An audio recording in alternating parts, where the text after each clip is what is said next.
बहुत समय पहले हरे भरे पहाड़ों और जादुई जंगलों के बीच बसा एक राज्य था जिसे परिस्तान कहा जाता था।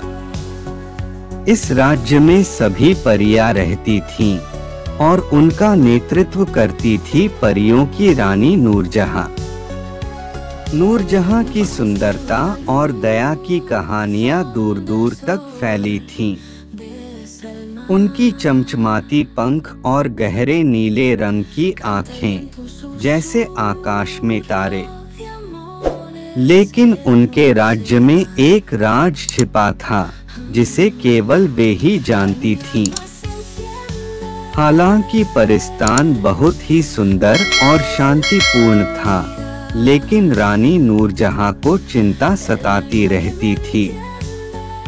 उन्होंने एक भविष्यवाणी सुनी थी कि एक दिन उनका राज्य अंधेरे में डूब जाएगा। केवल एक विशेष इंसान ही इस अंधकार को रोक सकता था, लेकिन वह इंसान कौन था, यह किसी को नहीं पता था। दूसरी ओर एक छोटे से गांव में एक लड़की रहती थी जिसका नाम था आयशा। आयशा गरीब थी, लेकिन उसका दिल बहुत बड़ा था। उसे हमेशा से परियों की कहानियों से प्यार था। एक दिन वह जंगल में लकड़ियां इकट्ठा करने गई जब उसे एक जादुई आवाज सुनाई दी। वह आवाज उसे परिस्तान की ओर बुला रही थी। आयशा ने जादुई आवाज का पीछा किया और खुद को परिस्तान के दरवाजे पर पाया।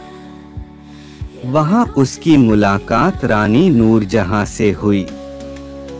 नूरजहां ने आयशा को बताया कि वह विशेष इंसान है जो परिस्तान को अंधकार से बचा सकती है।